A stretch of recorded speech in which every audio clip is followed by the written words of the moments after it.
Chapitre suite, fiche méthode calculatrice, version Texas Instruments TI82 Stat.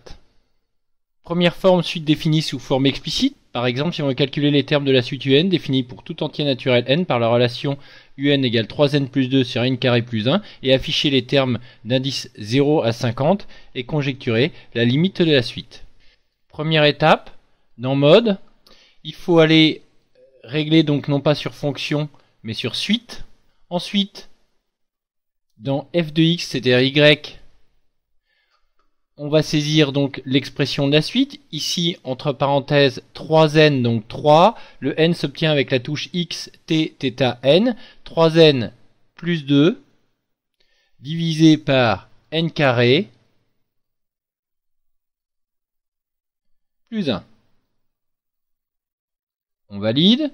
Le premier indice sera 0, donc on va commencer à U0.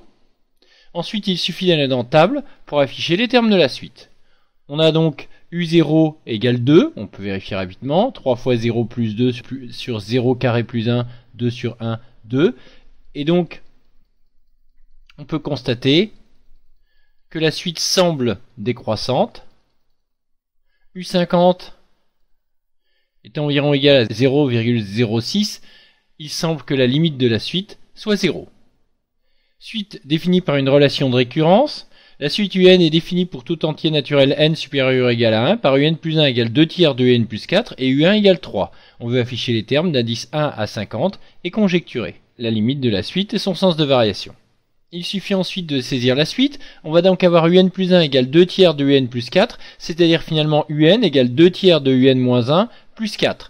On dit il va falloir rentrer l'expression de la suite à l'indice précédent, UN égale 2 tiers de U indice n-1 plus 4. On va donc utiliser la touche UN, c'est-à-dire seconde 7.